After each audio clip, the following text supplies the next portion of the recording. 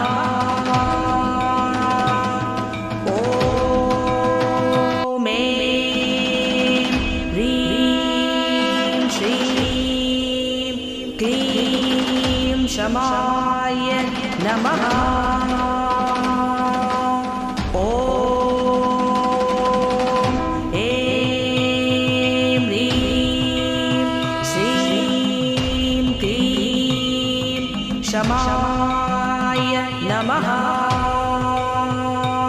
ॐ ऐं ह्रीं श्रीं क्लीं क्षमाय नमः।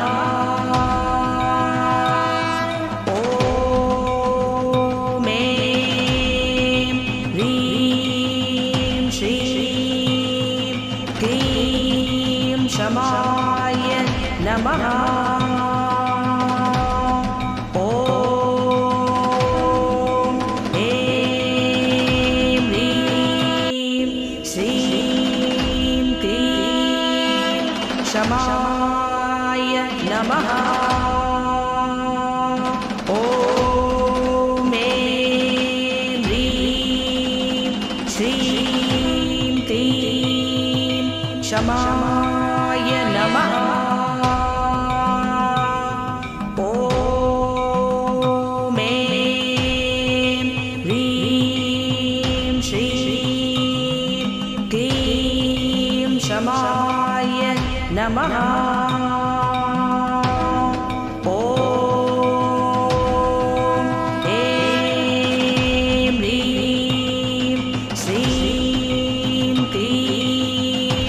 क्षमाय नमः। ॐ ऐं ह्रीं श्रीं क्लीं क्षमाय नमः। ॐ ऐं ह्रीं श्रीं क्लीं क्षमाय नमः। ॐ ऐं ह्रीं श्रीं क्लीं क्षमाय नमः। ॐ ऐं ह्रीं श्रीं क्लीं क्षमाय नमः।